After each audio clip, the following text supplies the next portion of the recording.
Oiê! E aí, pessoas? Olá, Tudo bom? Tudo bom, Gabi? Ai, que olá delícia! você.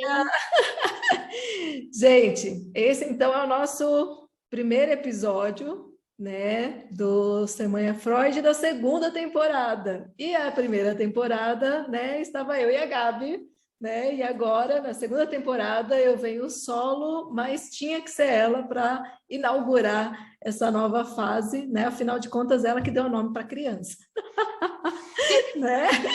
Ela que deu o nome para a criança, ela que impulsionou a existência da criança, né? Ela que fez o parto, né? Eu diria.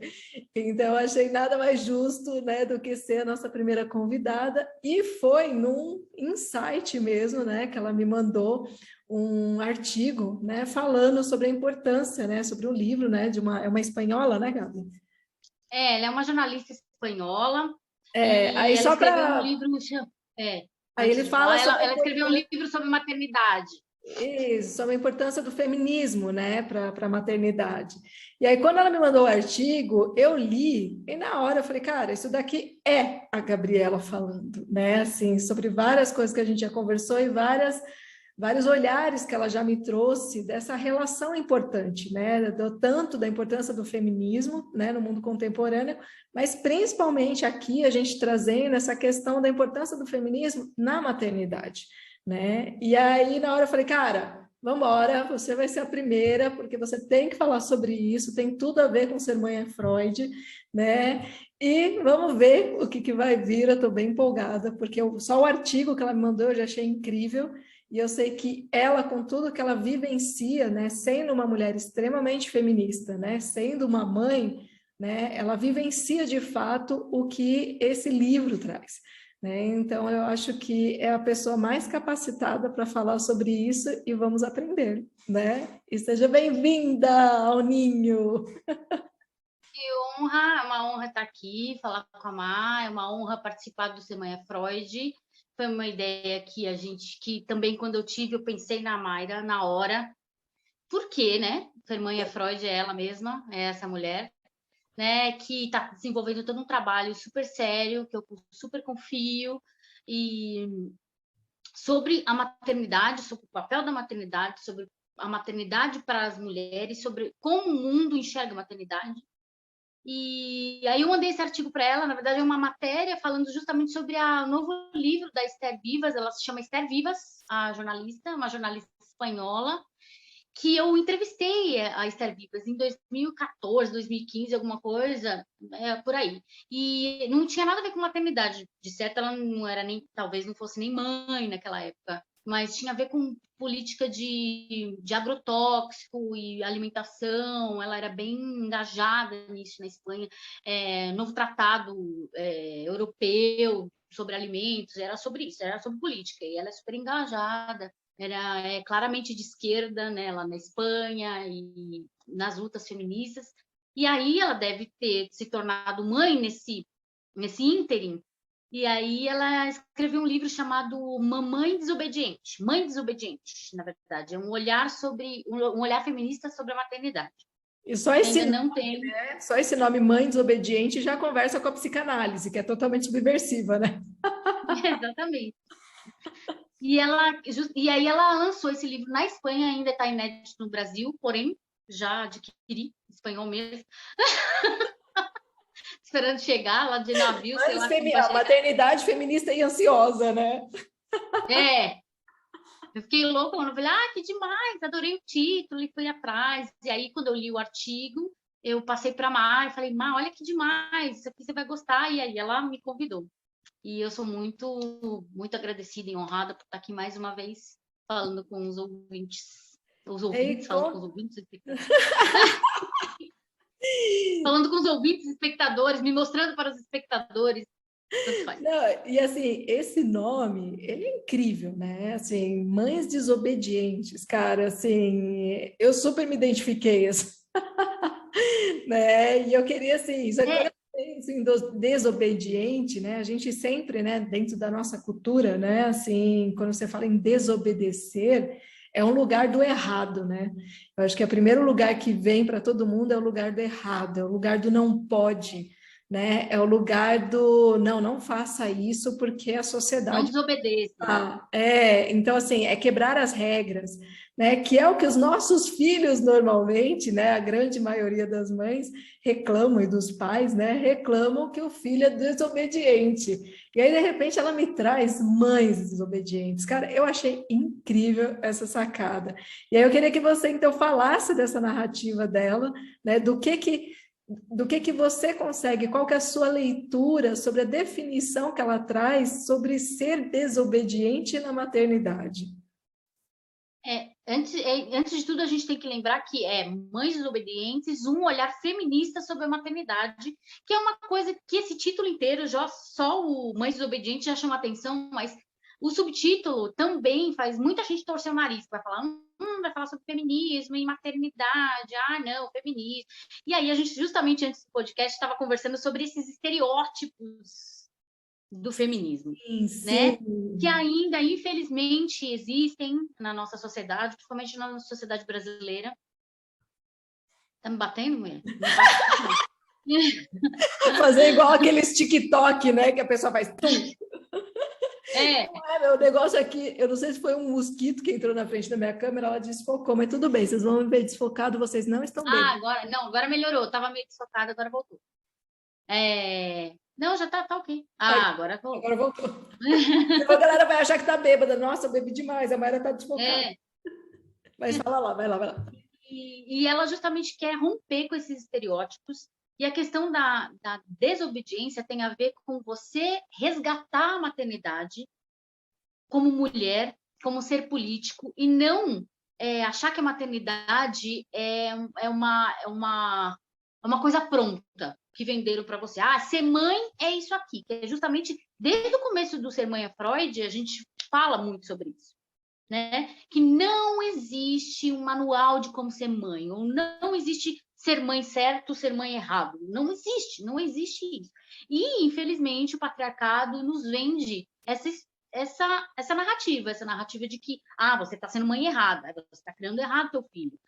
Porque você... Não existe isso. Então, a Esther, ela justamente clama por esse resgate da maternidade, chutando para lá esses estereótipos de maternagem, certo ou errado, do que o filho pode ou não pode fazer, como que tem que tratar o filho. Se está chorando, tem que deixar chorar, não pega no colo, você não vai ficar mimado. Todas essas coisas, tipo, não, né? Tipo, é uma experiência vivida por mulheres e as mulheres têm que saber como conduzi-la. Então, é mais ou menos isso que ela fala no livro. E ela fala também sobre a questão de você se mostrar desobediente às normas de, por exemplo, que tipo de parto você quer escolher ter, onde você quer escolher ter, com quem você quer escolher ter, contra a violência obstétrica, contra o neoliberalismo, né, falando que cria filhos para o mercado, né? Você já pensa no teu filho, como o meu filho vai entrar na engrenagem do mercado, entrar na engrenagem do neoliberalismo, do capitalismo. Tipo, o que ele vai ser? Já põe a criança com 6 meses para aprender mandarim, porque ele vai se desenvolver e vai ser um grande empresário. Já pré-concebe todo o futuro da criança que nem nasceu ainda. Então, ela dá um passo para trás e fala, não, calma, não é bem assim. E ela fala justamente sobre essa questão do resgate da maternidade para a mulher. Então, abarca todas essas questões de ser mulher, ser mãe, ser um ser político dentro da maternidade, exercer esse poder político o poder político que eu falo, gente, é o poder de decisão, é o poder de você pleitear pelos seus direitos. É isso que é o poder político dentro da maternidade. E é isso que ela resgata no livro. E é isso mesmo, né? Porque se você se adequa, né, ao que esperam de você, né, você não vai ter essa posição política de mãe, né? A partir do momento que você se adequa à demanda, que é uma demanda construída na base de um patriarcado, né? E também, que é outra coisa que eu até, né, eu acho que eu não sei se eu cheguei a comentar com você, mas aconteceu um movimento muito interessante, né, no Ser Mãe é Freud, depois que a gente conversou, né? Que eu falei, não, então, né, eu vou gravar, vou começar a fazer os episódios, né? Tipo, vou convidar as pessoas e tudo mais.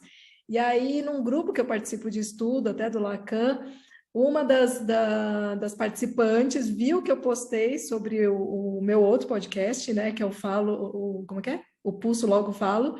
E aí ela pegou e postou, eu falei assim, eu acho que eu vou compartilhar do Ser Mãe é Freud também aqui. Eu não tinha compartilhado em lugar nenhum, eu tinha só falado o que eu ia fazer e tal.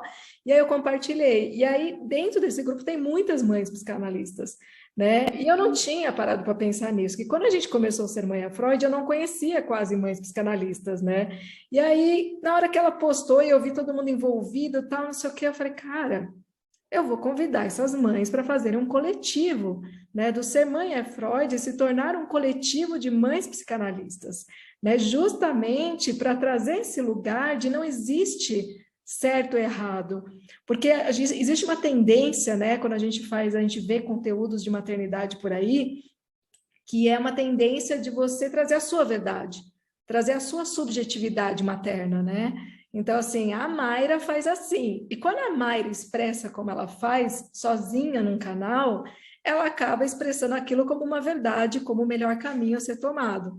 A partir do momento que nesse coletivo de mães psicanalistas a gente quer trazer justamente, né, diferentes olhares, diferentes histórias, né? Isso já muda tudo, porque isso traz a gente para esse lugar também político, né? De mostrar que, cara, nós somos mulheres, seres desejantes, né? Que eu acho que o feminismo vem muito ao encontro dessa questão do desejo da mulher, né? A gente vem responder, né, a pergunta de Freud sobre o que quer uma mulher, né? E eu acho que o feminismo ele vem para responder isso. É uma pena que ele não esteja mais vivo para poder acessar as respostas que estão surgindo na sociedade, porque é lógico que ele não poderia responder, né? Assim como ele também não pode responder o que quer uma mãe, né? Exatamente. Eu acho que uma coisa me lembra muito o que você falava para mim, que é quando a gente conversava, que é uma coisa que calou muito no meu coração e que eu isso levei para a vida. Ser mãe é um ato político também, porque para criar um filho é preciso uma aldeia. Lembra que a gente sempre falava isso? Exato, exato. Então, você quando você dá luz a um ser, você está agregando um outro cidadão, cidadã, ou cidadã, sei lá, né? Conforme os pronomes aí usados, você tá realmente colocando ali mais uma peça dentro do xadrez político da sociedade. Você está colocando mais uma peça ali. E essa peça vai carregar tudo que você educou ela para carregar, inclusive os traumas que você vai passar para ela, que serão muito, né? E que é isso mesmo, nós somos feitos de traumas também, os traumas estão aí, estão para ser trabalhados, porque é um caminhar constante. Não, e o próprio Os pais são Winnicott, as né? fontes, são as principais fontes dos nossos traumas, então não tem como fugir, Exato. Não, e o né? próprio Winnicott, ele fala, né, que assim, a boa mãe é a mãe que falha. É, É a mãe que exato, falha, tem que existir falha, porque uma mãe que tem, não falha ou que quer, na verdade, não todas falham, mas tem aquela mãe que ela quer vender a imagem da mãe que não falha, né? perfeito. E essa mãe é a mãe que falta. A mãe que não falha é a mãe que falta, né? E assim, essa criança que vem dessa mãe que diz que não falha, né, que é a mãe perfeita, que é a mãe, né, impecável, que é a mãe obediente, ao contrário do que traz, né, esse livro, que é a mãe obediente, são as crianças que mais crescem carentes, né? São as crianças que mais crescem com ansiedade, porque elas estão Eu acho que sempre uma criança porque frio. ela vive sobre uma sombra, que ela não consegue superar. Então Exatamente. isso é muito, muito grave para uma criança, né? Você projeta uma sombra nela que ela tipo falou, cara, minha mãe é perfeita, eu nunca vou conseguir agradá-la, porque o padrão dela está lá em cima. E aí isso gera uma ansiedade, uma insegurança muito grande. Então a mãe que falha é a mãe que desce no mesmo patamar da criança e fala, cara, sou igual a você, somos iguais. Não é porque eu sou sua mãe que eu estou num patamar de deusa, né? Não, a gente está aqui, estamos juntos, e você me ensina, eu ensino você, nós dois aprendemos e assim vai, vamos caminhar porque estamos juntos, né? Então, essa coisa da projeção da sombra da mãe,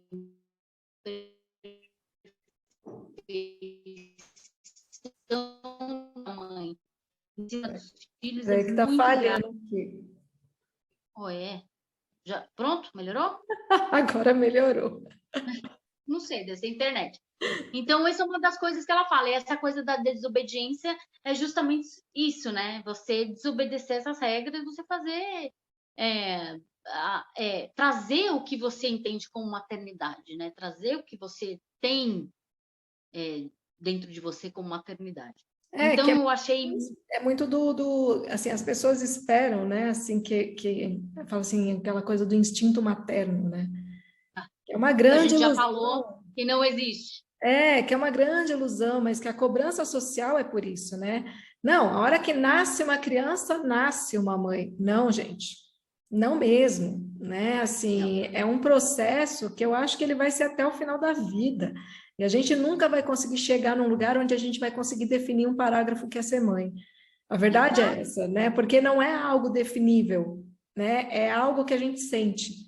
É algo que a gente... É algo prático. É algo que prático. pulsa, é algo que pulsa, né? E o que pulsa você não dá nome, né? Assim, é uma coisa que simplesmente te faz existir e te ajuda a ajudar aquele ser a existir quando o trabalho é bem feito, né? Então, o trabalho bem feito, acho que materno, é a possibilidade que você, como mãe, consegue estar na sua posição, ajudando aquele ser a ser ele, né? E não a ser assim como você foi obrigada, como mulher nessa sociedade patriarcal, muitas vezes a ser aquilo que a sociedade deseja que você seja, né? E que a mãe replica no filho sem perceber. E o ciclo não acaba, né? Talvez aí eu acho que entra muito essa narrativa do feminismo, né? Como que você vê? Ou como que ela traz? Exatamente. Entra muito isso, entra a questão da violência obstétrica, entra a questão do patriarcado, de que ainda existe o binômio de mãe, filho, nunca é uma coisa global, nunca é uma coisa que você pensa com o outro, com o homem, por exemplo. A gente vê isso, por exemplo, nas relações de trabalho, na licença maternidade, a gente vê isso, né? Enquanto países estão negociando a licença paternidade, por exemplo, o Japão tem uma licença paternidade de 1 ano. 1 ano. Pode ficar com seu filho. Você tem uma redução no salário, porque você não está lá pessoalmente, mas você tem uma redução no salário, porém, você fica em casa, você cuida do seu filho durante 1 ano, que é preciosíssimo, porque em 1 ano acontece tanta coisa com o bebê. Tanta coisa que você precisa estar presente, que é gostoso estar presente. Aprende a falar, aprende a andar, aprende a comer, aprende a pegar, identifica pai e mãe, 1000 coisas. É um salto que 1 ano para um adulto nem se compara. Você sabe que na Alemanha, quando o Rafa nasceu, é que a gente não ficou por lá, mas tinha um benefício, né? Não sei se eu estou 100% correta, mas é mais ou menos isso, tá? Quem está ouvindo aqui souber melhor do que eu, é só mandar, né? Para a gente corrigir. Mas eu lembro que, assim, no primeiro ano, você podia ficar em casa com o bebê, que você recebia o salário integral, não trabalhando, e a partir do primeiro ano, até no máximo, acho que 3 anos, aí ia tendo uma redução proporcional. E podia revezar entre o pai e a mãe. Então, não precisava ser só a mãe, podia ter 1 ano a mãe, o outro ano o pai, eles podiam revezar. Cara, isso é assim na Alemanha, na Nova Zelândia, é assim, se eu não me engano, você pode escolher, você tem, sei lá, durante o período de 1 ano você pode revezar com a sua mulher, aí trabalha uns 6 meses, trabalha outros 6 meses, então isso aqui no Brasil tá tão longe, cara, tá tão longe, né? A sua empresa precisa se cadastrar num lugar para você conseguir tem pais que conseguem tirar até 6 meses de licença paternidade, mas a sua empresa precisa estar cadastrada na empresa cidadã, porque aí ela tem um abatimento nos impostos, no imposto de renda dela, tudo. Então, tipo... mas quantos pais fazem esse movimento? Exato, não sabem. Isso não é divulgado, não é divulgado. Por quê? Na cabeça da sociedade, o papel é da mãe de ficar ali. O papel é da mãe de abdicar das coisas, estar ali, né? Então, toda essa reivindicação do pai ser mais participativo, do pai ser mais presente na vida das crianças, do pai cuidar mesmo, do tipo, o filho é teu, te vira aí, porque não existe essa coisa de instinto materno, existe um instinto de cuidar da cria, e isso é de qualquer cria, de qualquer animal, qualquer animal. O pai e a mãe, não importa. Então, nasceu, existe aquele instinto de você cuidar até que a cria esteja apta para se virar. É isso, na natureza é assim que é. E Né? com a diferença que o ser humano é um ser pulsional, que eu acho que é aí onde mora a grande diferença, né? Porque no animal, né, você tá ali, o animal, primeiro que eles já nascem praticamente prontos, a grande maioria dos animais, né? É só o ser humano que nasce abestado, né? Que, que devia ter uma gestação de tipo 18 meses, entendeu? Porque assim, é o único ser que nasce ainda dependente.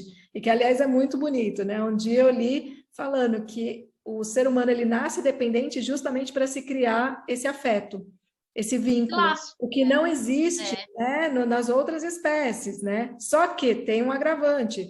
O ser humano, ele tem a pulsão, né? Ele não tem só a questão instintual, né? Ele tem a questão da pulsão. E a pulsão, ela é algo muito mais complexo de lidar nas relações humanas, né? Então, aquele bebê, um bebê nasce, que nem um macaquinho que nasce, geralmente eles nascem e fazem as mesmas coisas, eles vão ter o mesmo trajeto, o bebê humano não, né? E aquela mãe, aquele pai, tem todas as projeções, né? Tem toda essa parte Toda uma psicológica carga psicológica em que cima não dele, existe no mundo animal social. sem ser um ser Exato. humano. Então, assim, falar de instinto materno é uma coisa É extremamente reduzir, né? ignorante. É reduzir a complexidade de criar um ser humano. O ser humano é Exato, a complexo decisão em da todos os mãe aspectos. em parar de trabalhar, sabe? E assim, é muito louco, né? Porque quando você está grávida, você não vê o homem, né, via de regra, pirando sobre como vai ser depois. Né? É Exato. a mulher que está ali. Eu lembro meu segundo filho, caraca, como eu chorava quando eu decidi que eu ia parar de trabalhar de novo, né? Porque ele tinha dado 5 anos de intervalo entre um e outro, né? Eu já estava voltando, estava ganhando bem, estava feliz pra caramba no trabalho, e aí de repente, caraca, vai nascer Vou mais ter um, que parar. eu vou ter que parar.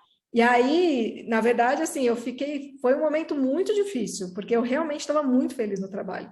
E aí eu falei, gente, eu ficava imaginando, eu vou deixar meu filho com 4 meses, e assim, eu, por ser privilegiada, eu podia fazer a escolha de não continuar trabalhando. A verdade é essa. Só que por um Sim, e tem gente lado que não consegue. mas por um lado é um privilégio, por outro lado é um conflito psíquico gigante, né? Porque assim, eu posso ficar em casa, mas eu vou estar abrindo mão de novo da minha profissão, de novo do meu trabalho, de novo da minha independência financeira, que é fundamental para uma mulher que quer assim ser na sociedade, né? Eu vejo que essa questão financeira a gente trata ela também de uma forma muito secundária, né? E ela é fundamental para uma mulher, né? Exato. Como para qualquer ser, na verdade, porque é imprescindível para a sua independência, é imprescindível para você tomar decisões. Isso é empoderamento. Isso é empoderamento. E aí, quando você Empoderamento. fica em casa com o bebê, você perde esse lugar de poder, você perde o falo, Exato, né? exato. Você perde o falo. Você é castrada psicologicamente. E aí A você, gente já essa nasce castração. castrada. Exato, o tempo todo. A mulher é o tempo todo castrada. O tempo inteiro ela é castrada, né? Tipo, não, não, não, não, não, o tempo todo, né? E justamente isso, existe uma animosidade contra as mães, já existe uma animosidade contra as mulheres. E aí, quando a mulher se torna mãe, existe mais ainda, né? Porque elas, é como se elas fossem novamente castradas, é retirada a voz delas, elas são vistas como pessoas passivas e não ativas, como se tudo que ela tivesse, tudo que ela fizesse fosse em prol da cria, e não porque ela tem pulsões, porque ela tem desejos, né? Então então agora que ela tem um ser dentro dela, tudo que ela pensa é para o ser. Não, gente, a gente continua sendo mulher, a gente continua sendo um ser independente da cria. A gente está ligado ali fisiologicamente à cria, porque ela precisa da gente para se alimentar. Mas depois que ela sai, acabou. Gente, Você está falando, está me vindo uma cena, não sei se você deve ter assistido, uma série que chama Sex Life. Sim. Cara, e aí você está falando, né, da mulher que ela teve o bebê, mas ela ainda tem desejo, não sei o quê. E eu tenho uma cena que eu acho que foi a cena que para mim mais eu olhei e falei, caraca, que cena incrível, que foi a cena que ela tá lá amamentando o bebê, aí ela adormece e aí ela começa a sonhar com o ex, que ela tinha um relacionamento super caliente. E aí ela começa a sonhar Sim. e ela entra num trecho do sonho onde ele tá chupando o seio dela, o ex dela. Uhum. De repente Só acorda que e é o bebê. gente, Porque assim, a sensação é a mesma, né? Tipo, a gente, sensação é a mesma. aquela A cena, resposta fisiológica do corpo é a mesma. exato, É a mesma. é a sexualidade, né? Até a tal daquilo que é negado, né? Nega-se que a criança tem sexualidade e nega-se que a mãe tem sexualidade, né? A mãe vai para um lugar da Exato. mãe assexuada, né? Se tornou mãe, ela não É teve. sagrado, né? Tipo, um lugar sagrado, meio que e a sociedade faz isso. O que é super escandaloso, porque a mulher pensar em sexo enquanto está amamentando, como assim? Não, tá errado, né? Gente, aquela Não cena. consegue, não consegue abarcar no mesmo ser um ser sexual e um ser maternal. Como não? Nós somos tudo isso, tudo junto e misturado, né? E às vezes as coisas se misturam mesmo. Total, total. E eu Total. acho que é isso que irrita a sociedade, né, patriarcal, né? Sim. Porque a gente consegue ser esse complexo, né? E a gente conseguiu sobreviver, apesar das fogueiras. E você sabe que, assim, para tacar fogo no parquinho, né? Eu vi um IGTV de um Instagram, que na verdade é uma blogueira que eu seguia já, ó, desde 2010, 2011, que é a... Como que é o nome dela, gente? A Mamatraca. Ela é ótima, ela é É ótima. ótimo. E ela fez um IGTV falando sobre a importância das mães de plantas e mães de pet não se apropriarem desse lugar politicamente, né? Mas a fala dela foi tão incrível, porque eu sempre quis falar sobre isso, mas eu tinha medo de não conseguir ser uma pessoa amigável, né, na fala. E ela conseguiu expressar de Porque uma não forma, dá vontade de ser amigável. Não dá vontade. né? Freud explica, né? Freud explica. E ela falou de um jeito que eu nunca tinha conseguido construir, mas que na hora que ela falou, eu falei, cara, é isso que eu penso, né? Que ela falou assim, a gente tem que entender. Ela falou assim, aqui na minha casa eu tenho meus bichinhos, minhas plantinhas, na minha casa, com as minhas amigas. Eu sou mãe de pet, eu sou mãe de planta e eu tenho o direito de ser, né? Assim, eu tenho o direito de dizer que eu sou mãe da minha planta, que eu sou mãe do meu pet. Mas e nos espaços públicos, políticos, eu preciso entender que aquele lugar não é o meu lugar quando se fala em mãe, né? Dentro da sociedade, né? A mãe política não pode ser a mãe de pet, a mãe de plantas, porque isso deslegitima um longo trajeto para que a gente, como mãe de seres humanos, conseguisse o que a gente conseguiu até hoje de direitos, né?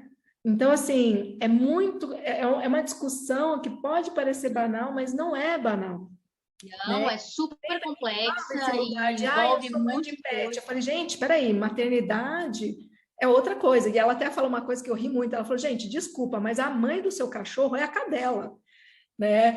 Ela, ela falou assim, eu dei tanta Exato. risada. E eu falei, eu entendo esse carinho, né? De verdade, eu entendo, eu legitimo esse carinho, eu legitimo esse afeto, mas eu acho importante a gente entender qual que é o lugar político da mãe, É. né? E é a mãe do ser humano, porque, que nem você falou dos direitos, que a gente tem muito pouco, se a gente comparar com outros países, né? Como que fica essa discussão política se eu começo a banalizar que eu posso ser mãe de qualquer coisa, entendeu? É muito... Exato. E aí entra para tornar a coisa ainda mais complexa e para você ver como vai para outros âmbitos, a gente entra aí na questão da liberação do aborto, por exemplo, do Sim. direito da mulher escolher de não ser mãe. Não quero ser mãe nesse momento, né? E que não serve só às mulheres que não querem ser mães, mas servem mulheres que são mães e não querem ser novamente. Não quero passar por isso novamente. Eu vejo muito. Teve uma época que eu já estava casada, a Valentina já estava maior, e eu estava passando exatamente pela coisa que você estava passando. Eu estava super bem no trabalho, estava, né, tipo, curtindo pra caramba, ganhando bem, não sei o quê, e aí surgiu a possibilidade de eu estar grávida, de uma suspeita de gravidez. Mayra do céu. Mayra do céu, na hora eu pensei, gente, eu preciso abortar, eu não quero ser mãe, eu não quero essa criança. Foi aí que eu me pus no lugar, porque a Valentina, eu nunca tinha passado por isso, porque a Valentina foi tão desejada, eu queria tanto ser mãe na época que eu engravidei. Foi uma outra coisa, é uma outra vibe, uma outra questão. Quando surgiu essa possibilidade de eu estar grávida, na hora eu rejeitei. Então, eu me pus no lugar, eu senti exatamente o que as mulheres que não querem ser mães, sob hipótese alguma, sentiram. E eu falei, cara, é tão real isso. A angústia é tão grande. Você vai abrir mão de tanta coisa, você não sabe nem como que você vai criar aquela criança novamente. Né? Tipo, então, existe um monte de coisa envolvida aí. Né? E ser mãe, é isso que você falou, esse lugar político da mãe, é a mãe que decide a questão do aborto, não é a mãe de pet nem a mãe de planta que vai lá falar, eu quero, viva o aborto. Não é isso, é a mãe que está ali e que está sentindo na pele essa angústia.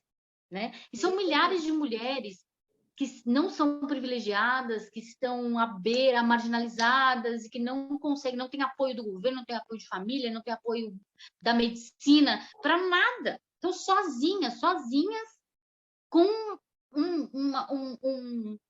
uma célula que pode se criar, pode virar uma criança ali dentro, e ela não sabe o que ela vai fazer. Então, assim, a sensação de angústia é muito grande mesmo. E é muito interessante que quando a pessoa pensa, né, a mulher pensa, né, nessa questão de abortar, até um dia desses eu conversei com uma amiga minha que ela mora na França, e ela já tem filhos, tal, e aí ela falou para mim, ela falou assim, Mayra, se eu engravidar de novo, cara, a sociedade que me desculpe, mas eu vou abortar. E ela falou assim, entendeu? E aí eu achei interessante ela falando, a sociedade que me desculpe, né? Ou seja, mesmo a gente podendo ter esse direito, a gente ainda tem a culpa. Né? O homem, quando ele dá a pílula do dia seguinte para a menina, ele não tem culpa nenhuma, entendeu? Tipo, quando ele leva a menina na clínica para abortar, quando leva, né? Cara, ele não tem culpa nenhuma. E aquela... Quando ele abandona uma criança que já nasceu, ele não tem culpa nenhuma, quanto mais exato, exato. E a mulher, exercendo o seu direito sobre o seu corpo, pede desculpas.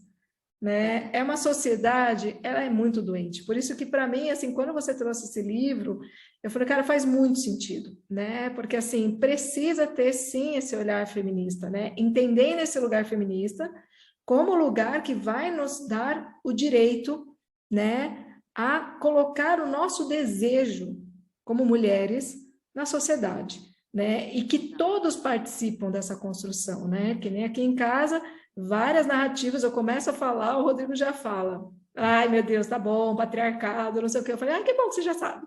Né? Que bom que você já sabe, né? Então, assim... Você já sabe, né? Mas é pela repetição que a coisa, né? Que você passa a entender, a praticar, não é só Sim, eu fiz ouvir ou falar, é praticar. Teve um monte de gente que mandou para mim aquele documentário, né, que é The Mask You Live In, né, e falou assim, ai, você tem que assistir, né, ai, tem que mandar para todas as amigas. Eu falei, gente, tem que mandar para as amigas e para os amigos, né, não são só as mulheres que têm que assistir, são principalmente os homens que têm que assistir, e o Rodrigo assistiu junto comigo, e aquilo chocou ele, chocou ele, porque ele nunca tinha parado para pensar naquelas questões, e vem no homem... Mas o homem não para, por que agora, vamos pensar, por que o homem não para pensar? É porque não é ele que vai parir, né? Exato, porque ele está num lugar privilegiado. Ele está num lugar privilegiado onde os privilégios dele não vão ser retirados. Exato. Ele não vai ter que abandonar o emprego, né? Ele não vai ser julgado pela sociedade, ele não vai ser apontado o dedo, né? O tempo inteiro. Olha aquela mãe, o que ela está fazendo? Olha que péssima olha aquele pai, o que ele está fazendo, né? A mãe o tempo inteiro é julgada, o tempo inteiro ela é vigiada, né? O tempo inteiro a gente está sendo cerceada nas nossas ações, você se sente vigiado. Eu lembro que com o Rafa, né, com o Gabriel eu já nem sentia mais, porque quando é o segundo, você nem vê mais nada, né? Mas o Rafa, eu lembro que eu percebi as pessoas te observando em tudo que você fazia, né? Em tudo, tipo, como se realmente tivesse um júri o tempo inteiro em torno de você, né? Então, se a gente não se liberta desse lugar social, né, é um sofrimento psíquico muito grande para a mulher, para a mãe, e para os filhos, porque essa mãe vai pegar todo esse sofrimento, onde que ela vai colocar? Né? E a gente entra naquele lugar de meu filho, meu sintoma, né? Que a Françoise Doutor fala, né? Que o filho é o sintoma dos pais, mas que a maioria não lembra do pai, entendeu? A maioria lembra da mãe, porque normalmente a primeira lente e os primeiros momentos com quem que é? É com a mãe que fica, né? Então, aí novamente a gente volta naquela questão do... A gente novamente volta naquela questão que você tocou lá no começo, que você falou que o ser humano é o único animal que precisa de convivência para criar vínculos. Sim. E por que o pai não convive, então? Exato, exatamente. Por que ele deixa tudo isso a encargo da mãe? Por isso que o vínculo com a mãe é tão forte, porque o pai não se presta a isso. Não se presta. E por isso que existe esse movimento agora de resgate da paternidade, de fazer o pai criar vínculo. O vínculo o bebê, ele não enxerga direito. Então, ele vê aquela questão... A Freud fala muito isso, né? Da questão do seio, né? Que é a primeira coisa que o bebê vislumbra, exatamente. A primeira coisa que o bebê vislumbra, a questão de ter a pulsão dele sempre saciada, ter o desejo dele sempre saciado ali, a hora que ele quer. O homem, ele precisa ter esse contato com a criança, ele precisa ter pele na pele, ele precisa estar o tempo todo, ele precisa ouvir a voz, ele precisa tocar, ele precisa o tempo todo assim, estimular a criança como a mãe estimula. Exatamente. É isso. Isso é importante dizer que essa postura, né, Gabi, que você está colocando, ela é feminista, né? Que é a postura de uma mulher que chama também, né? Porque o que eu vejo também, muitas mulheres que estão na posição onde o patriarcado as colocou, elas não convidam esse parceiro para fazer esse papel. E não elas aceitam. Isso é ser desobediente. Elas aceitam a carapuça e falam, ah, não, é assim mesmo, que é meu, né? Eu que pari a criança. Não, querida, você pariu, você não autogerou. Eu não autogerou a criança, né? Você precisou de uma ajuda ainda. Ainda precisamos da ajuda. Um dia, talvez, a gente consiga autogerar. Mas agora, a gente precisa da ajuda. Tem um pai ali na equação. Exato. O pai está ali. E era uma coisa que eu sempre falava. A minha mãe, cara, era incrível, que Deus a tenha. Porém, ela tinha umas coisas que eu falava, Deus do céu, ela falava...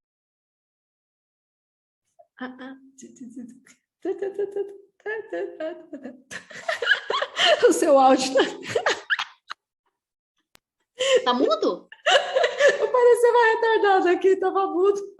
E eu até... Que coisa estranha, tá sumindo agora minha voz, porque pra mim tá tudo ok. A minha mãe falava, eu falava pra... Teve uma época que a Valentina era bebê e eu saí pra beber com minhas amigas, pra, né, tipo, sair, pra dançar. Era girls night, queria sair e tal.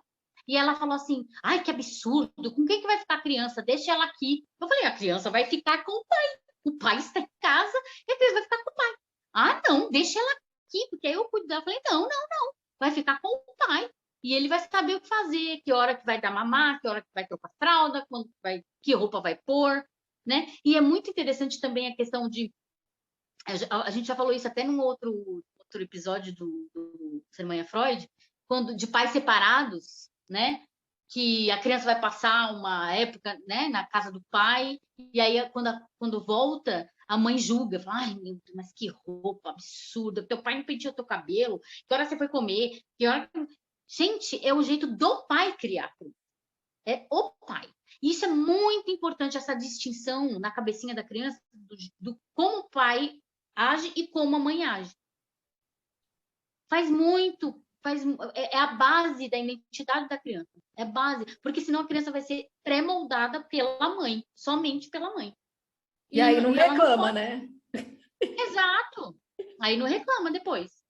Mas foi bem o que você falou, né? Que essa mãe que convida esse pai para atuar, ela é a mãe desobediente, É muito irônico isso, né? Assim, eu acho, assim, chega a ser engraçado, né? Para não dizer trágico, né? Que a mãe desobediente é justamente essa mãe que convida esse cara e fala o seguinte, negão, né? Você também tem a sua função e ela é importante, né? Mas aí a mãe tem que dar conta dessa questão que você trouxe, né? Ela tem que dar conta de lidar com as diferenças da forma como o pai vai cuidar dessa criança, como o pai vai olhar essa criança, entender que o olhar do pai é diferente, sempre vai ser diferente, né? A postura que ele vai tomar, e que é justamente nessa diferença, né? Nesse ato que mora o ser, né? Exato, Então, nessa diversidade, nessa exato. complexidade. Não, Não e é uma tem que ter o coisa que terceiro, né? A gente sempre fala, né, dentro da psicanálise, precisa ter o terceiro. Precisa ter alguém ali para fazer os cortes, né? Precisa ter alguém ali para dizer, tá, até aqui você pode ir porque ela disse que sim, mas eu te digo que não. Então, assim, tem que ter isso, né? E aí, quando a mãe, eu vejo que está acontecendo muito isso, e agora cada vez mais, com o crescente número de mães solo, né? Que muitas vezes tem dificuldade de colocar esse terceiro. Algumas vezes coloca sendo a avó, a tia, né? é uma Algumas, rede de apoio, uma rede de apoio mas amiga. tem gente que não. Tem muitas mães solo que estão tendo problemas seríssimos, porque elas estão se fechando mesmo dentro daquele, né, do Édipo, né? Se fecham ali completamente com aquele ser, né? E isso é prejudicial para os dois lados, né? E dizendo não para o pai, as pães, né? Que eu falei que não existe pai, o que existe é mãe sobrecarregada, né? Não Exatamente. existe pai, porque assim a função paterna ela precisa existir, né? Para o bem dessa criança, né? E que a mãe tem que conseguir ultrapassar esse lugar da dor dela, que é o papel mais difícil da maternidade, eu acho, né? A De abrir gente mão. ultrapassar a nossa dor por amor àquele ser, entendendo o que para ele é necessário, mesmo que para a gente seja doloroso, né? Exato. Cara, mega desafiador. Mas enfim, eu acho que, Nossa Senhora, nem sei, eu nem tô contando o tempo, gente. Aqui o negócio é sem regra, sem limites. Tá, 40 minutos, acho que é 40 minutos. Ai, mas e aí tem mais alguma coisa que você acha que vale a pena trazer da obra? Porque eu acho que a gente já falou tanta coisa que foi incrível, assim, tanto que a gente conseguiu navegar nesse tema, né? É muita coisa, né, Mayra? Acho que aí junto a gente coloca os papéis de. Você bem falou da mãe solo, a gente coloca os papéis da mulher que escolhe ter um filho, muitas vezes por inseminação artificial. E ela fala sobre isso também no livro. Ela fala sobre a questão da barriga de aluguel, uma questão que é totalmente comercial dentro disso, porque é uma pessoa que recebe para ser mãe, para parir, né? Então, existe essa questão que é uma questão neoliberal e consumista e dentro que a gente precisa trabalhar bastante como sociedade. Existe a questão das madrastas também. Ah, a madrasta é mãe? Como? Se ela cuida do teu filho, né? Então, tem toda essa questão, né, de mãe que, na verdade, por exemplo, às vezes a mãe sei lá, faleceu, alguma coisa, uma outra mulher toma o lugar da mãe e cria aquela criança. Aí tem, a mãe é quem cria. Tem toda essa questão que ela também trabalha dentro, né, do livro, como sociedade, ela não óbvio, ela não atinge as camadas psicológicas e psicanalíticas tanto que a gente tem, que essas questões carregam, que são bem pesadas aí, né? Tem uma carga muito grande, mas questão social, em questão social e economicamente falando, né? Tipo, qual o papel da madrasta, qual o papel da mãe de aluguel, a mãe de aluguel, mãe, porque a gente está falando de DNA aí, né, gente? A gente está falando de carga genética, a gente está falando de que é levado para a criança também, né? Eu sou filha adotiva, por exemplo. A Mayra sabe a minha história bagunçada pra caramba, mas ela sabe tudo. É, eu sou filha adotiva e eu tenho resquícios de DNA da minha mãe. Tipo, eu sou parecida fisicamente com ela, mas ainda existem coisas que eu ajo como ela agia, mesmo ela não tendo colocado isso em mim ou tendo me criado o tempo todo. E eu vejo muito isso em filhos adotivos. Adotivos que foram. Eu ainda convivi com a minha mãe até bem tarde da minha vida. Mas existem crianças que não convivem com a mãe e ainda têm traços da mãe biológica, Sim. né? Não tendo convivido com ela. Então, é muito muito louco isso. É muito louco. São coisas que você carrega dentro de Não, e a você. própria história se repete, né? A gente até estuda isso, né? Dentro da transgeneracionalidade, né? Que o Freud traz, né? Que assim, Tá. vai vir, independente do convívio, né? Ou não, tá no seu DNA, tá na sua linha ancestral, né? E assim, as coisas, as histórias se repetem, eu acho que é o que mais às vezes dá até uma angústia para mães adotivas, né? Que às vezes ela vê a criança com comportamento ou tomando atitudes que ela não consegue entender, né? E que se ela consegue, às vezes, acessar a história dos ancestrais, ela vai perceber que está tendo ali uma É. repetição, né? Então, assim, é muito, deve ser muito desafiador, eu imagino, entendeu? Assim, de longe.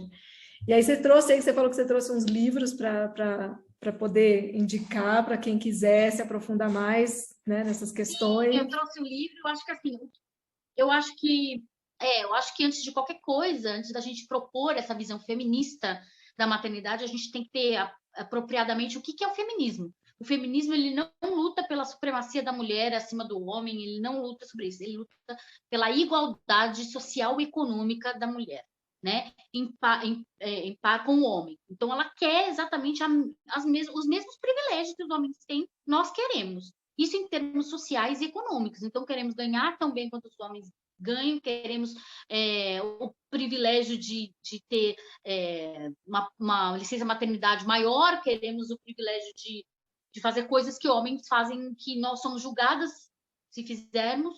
Ah, mas isso ainda não existe hoje em dia. Existe sim. Nossa sociedade ainda é muito julgadora, ainda é muito, cancela muito mulher, cancela principalmente a mãe, né? Porque ela, né, ela acha que a mãe é a única responsável pela criação desse ser, e não é. É um trabalho em conjunto. Então, acho que é necessário a gente se reapropriar da maternidade, né? Como mulher, num sentido feminista e emancipador, né? Resgatar o exercício materno do patriarcado, né? Tipo, porque o patriarcado está ditando as regras, mas não é ele que está obedecendo essas regras. Não Então, é ele que está não, parindo, né? Quem está obedecendo as exato, regras, né? né? Então a gente esse lema feminista é tão claro que diz que o pessoal é político, né? O pessoal é político, sim, porque a maternidade também é. E não se trata de uma visão romântica da maternidade, né? E sim de reconhecer o papel fundamental que a maternidade desempenhou e desempenha na formação da nossa sociedade, né? E o quanto ela é relegada, o quanto ela é massacrada. As mães são massacradas, as mães perdem a voz, elas não conseguem lutar por si, porque elas já estão tão cansadas criando um ser. Ela precisa de ajuda, de uma rede de apoio, né? Para criar aquele ser, como o próprio a Mayra me ensinou, como a questão para criar uma criança precisa de uma aldeia, precisa de uma sociedade inteira, assim, porque a sociedade ela lava as mãos na criação das crianças. Ela fala, isso daí quem pariu o Mateus que o carregue, né? Esse é problema teu, né? Você pariu, você que... Não, a gente está formando a sociedade. A gente está formando a sociedade, a gente está formando futuros líderes, futuros políticos que estão aí, que vão mudar o rumo da nossa sociedade. Futuras professoras, futuros engenheiros, pessoas que vão agregar essa sociedade. Isso é muito sério. Isso, o papel da maternidade é muito sério. Então, antes da gente falar sobre a maternidade, a gente tem que falar sobre feminismo, e aí eu trouxe uns livrinhos aqui. Primeiro, eu queria indicar um bem fininho. Ó, ele é muito fininho, gente. Vocês vão ler isso aqui. Ele tem 63 páginas, que é da querida Chimamanda Ngozi É ótimo. Adichie, que Sejamos Todos Feministas. Então, se você puder, ela fala muito sobre o que é feminismo, o que é o feminismo, pelo que o feminismo pleiteia, né? Depois eu trouxe esse aqui, que eu já dei para a Mayra, inclusive, que é maravilhoso, que é Você Já É Feminista? Abre esse livro e descubra por quê. Então, se você é uma mulher que também pleiteia pelos seus direitos, que você acha que tem alguma coisa errada aí na nossa sociedade, porque a mulher é tão achincalhada, porque ela é tão castrada, e aí você vai descobrir que você é feminista, sim, porque você quer exercer seus direitos, quer lutar por eles.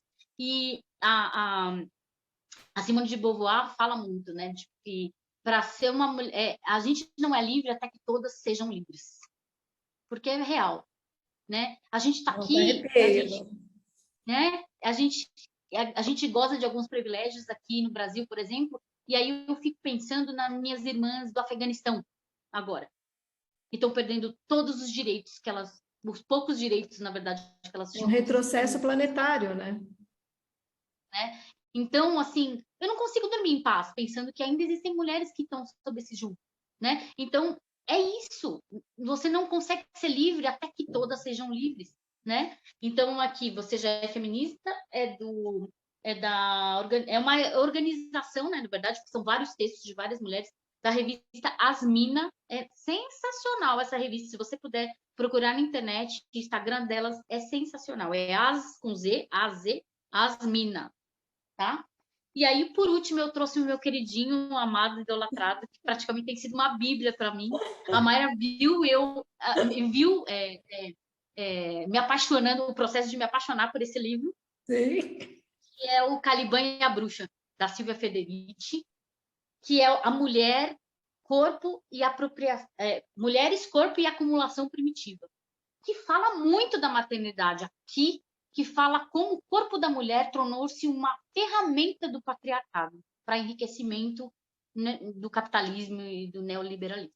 É sensacional. Esse livro explodiu a minha cabeça em tantos níveis que absurdo, assim, tipo, em termos políticos, em termos sociais, em termos até religiosos, ela explodiu a minha cabeça, porque eu sou bruxa, e aí a gente viu que eu entendi que a bruxaria era uma revolução social.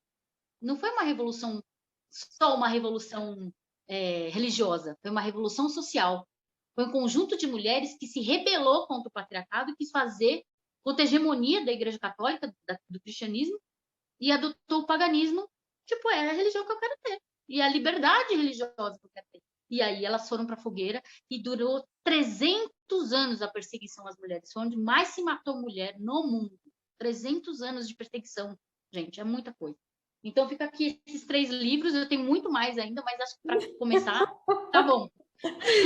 Não, esse último aí, até hoje eu não comprei, porque eu falei, gente, eu vou esperar, porque eu não vou conseguir ler agora, e eu quero ler, eu lembro como você estava super excitada com a leitura dele, e eu fiquei super empolgada, e eu cheguei a ver alguns psicanalistas fazendo análise desse livro, né, porque ele realmente, assim, ele tem um conteúdo disruptivo, né, assim, pelo pouco que eu acompanhei. Muito denso.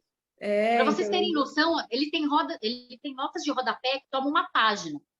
Então, nossa. assim, é muita coisa. Eu li, eu tinha vontade de abrir a janela e falar, gente! É um negócio muito louco. Eu apaixonei nesse livro. Então, Eu achei que era só eu que tinha isso quando eu estou lendo, gente. Tem horas que me dá um desespero, que eu falei, gente, eu queria falar para todo mundo isso, pelo amor de Deus. Eu ficava interrompendo meu marido o tempo todo, porque a gente lia junto, né? Eu ficava, não, olha isso aqui, porque não sei o que lá, eu não deixava ele ler o dele, coitado. Eu ficava lendo e ele, tá. Gente, que incrível. É maravilhoso. Se vocês puderem. Foi tão bom, cara, assim, eu acho que é uma conversa para a gente, né, eu acho que a gente sempre vem conversando há muito tempo sobre tudo isso, né, Gabs, eu acho que é um lugar que a gente já está confortável, né, assim, a gente já está bem, vamos dizer assim, imbuída, né, desse saber, desse pensar, mas eu tenho certeza que vai chegar para muitas mães, né, como um lugar de, cara, virar do avesso, essa conversa. Né? Porque são coisas que a gente demorou, assim, eu acho que talvez eu mais do que a Gabi, para acessar, né, tudo isso, para me questionar com tanta profundidade, para me apropriar tanto desse lugar, né, desse lugar de realmente, assim, me entender no papel político de mulher, né, e mãe, né, e do quanto é importante que a gente tenha esse olhar mais amplo para as outras mães, para as outras maternidades, né, entender que, assim, é muito mais complexo, é muito desafiador e que a gente precisa estar uma com a outra, né, e não entrando nesse jogo do patriarcado, né, de exigir que as mães sejam obedientes, né, que a gente tem um papel fundamental quando a gente acessa esse tipo de conteúdo e se identifica com essa narrativa, né, de nos tornarmos todas mães desobedientes. Eu acho que é esse o clamor aqui, né, Gabi? E aí eu quero deixar com você a palavra final para a gente encerrar esse papo, senão a gente fica aqui até amanhã, porque as duas gostam de falar. Eu acho que essa questão da desobediência também é uma coisa que dá um outro capítulo de podcast, a gente pode falar sobre isso também, sobre a questão da desobediência civil. Sim, Inclusive, adoro. é um livro maravilhoso do Thoreau, que eu amo, mas é a questão de você criar, não só você ser uma mãe desobediente, mas criar filhos desobedientes, Sim, socialmente desobedientes, sim. filhos questionadores, E, filhos que não aliás, abaixem a cabeça. deixa eu aproveitar e aí indicar um filme que eu acho que é maravilhoso para isso, que tem essa fala, inclusive, do pai, que é o Capitão Fantástico, né? Cara, esse filme também, o dia que eu assisti, minha cabeça explodiu. Eu falei, caraca, é isso, né? Que ele fala, as regras são feitas para serem Exato. quebradas, né? É um filme Desobedeça o maravilhoso. poder, né? Desobedeça quem está no poder, Exato. né? E uma mãe falar isso, Exato. Desobedeça aquele poder que oprime. exato, Aquele poder exato. que oprime. Tá, Né? isso é, nossa, Eu isso penso bastante nisso, assim. E prepare-se para sofrer, porque o seu filho vai desobedecer, inclusive você. sim, Né? e você vai ter que lidar com isso, né? A gente tem que estar pronta para esse lugar. É aí que tá, né? Você vai Sim. criar esse mindset, né? Só que você vai ter que, cara, dar conta. E para isso a Vai. gente sugere análise. Sim. Sugere análise, uma dose de vodka também. Encontros periódicos com amigas para surtarem todas juntas, porque assim, não é Precisa de escape, precisa colocar para fora em todos os sentidos, né? Mas a Maria deixou comigo a palavra final, eu falei, não tenho medo de ser política, gente. Não tenho medo de gostar de política. A política não é simplesmente, eu voto em tal, eu voto tal. Não é, eu sou esquerda, eu sou direita. Não é isso. Política é você saber qual é o seu papel na sociedade. Você ter noção, você ter noção da importância que você tem nessa sociedade, que você tem, que a sua família tem, que seu filho vai ter. E assim, não tenho medo de política, porque assim, existe um projeto muito grande que demoniza a política justamente para que você não acesse esses saberes.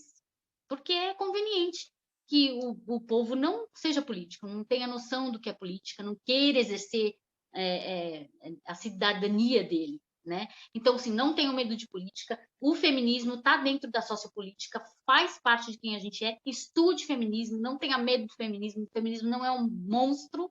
Ele está aqui, não quer matar todos os homens. A gente não quer, a gente gosta de homem, tá? É bom. Não, e é Então, entender assim, o que até o livro se eu acho trouxe, né? Feminismo é para exatamente todos, né? Que eu acho que isso para todos. é para todos, inclusive para a gente trazer os nossos filhos, os homens, Os né? homens, Cis, exatamente. Homens, trans, todo mundo está sendo convidado para todos. esse movimento, porque ele está beneficiando a todos nós, A não é só as sociedade, mulheres, né? exato. E aí eles vão começar a ver que o próprio machismo oprime a eles, oprime os homens, não oprime só as mulheres, oprime os homens, porque existe também lá uma carga muito grande de projeção em cima deles. E aí eles replicam isso. Mas enfim, isso é um papo para um outro podcast. Já deu 15 podcasts além desse. Tem que intercalar, porque senão eu vou pensar, caraca, a Mayra chama a menina de novo toda hora. Não tinha separado, não é só com ela agora? Tá de novo, Gabriela aí. Gente, mas tem muita coisa. Mas eu agradeço muito você ter me dado essa oportunidade e não tenho medo de conhecer, não tenho medo do conhecimento. Conhecimento liberta, a verdade liberta. Primeiro ela te deixa puto, depois ela liberta. É isso aí. Obrigada, Gabi, obrigada. Gente, foi muito bom. Ó, a gente vai deixar, eu vou deixar nas publicações o contato da Gabi, para quem quiser continuar trocando ideia com ela, para quem se identificar com as falas dela, né? Se quiserem falar comigo, a gente fala com ela, ou falem comigo se quiserem falar comigo, né? Se tiverem assuntos que pulsaram a partir dessa conversa, né, traz para a gente, né, que a gente vai trazer nos próximos podcasts, né, a ideia aqui é justamente ser esse canal de troca, né, então que a gente traga aquilo que pulsa na gente, aquilo que a gente sente, mas que a gente está completamente permeável a tudo que vem de vocês, né, seja tanto sugestões, quanto críticas, quanto pautas que vocês acham que seria interessante a gente trazer, tá bom? E é isso. Boa noite para todo mundo, que a gente está aqui agora no finalzinho da noite, as duas mães, né? Já naquele final da rotina, que junta tudo, né? Mãe profissional, dona de casa, esposa e tudo mais. E obrigada, Gabi. Foi muito, muito bom, muito Obrigada a você, divertido. meu amor. Te amo, viu? Eu também te amo. Beijo grande para todo mundo e até o próximo episódio. E o próximo episódio a gente ainda não definiu, eu com a minha equipe, né? Com o coletivo das psicanalistas mães, mas a gente com certeza vai trazer coisas muito boas, muito preciosas e muito diversas, né? Porque o que mais tem nesse grupo é diversidade. E eu acho que essa vai ser a grande riqueza das nossas trocas. Tá bom? É isso. Beijo, beijo, Gabi. Tchau, tchau.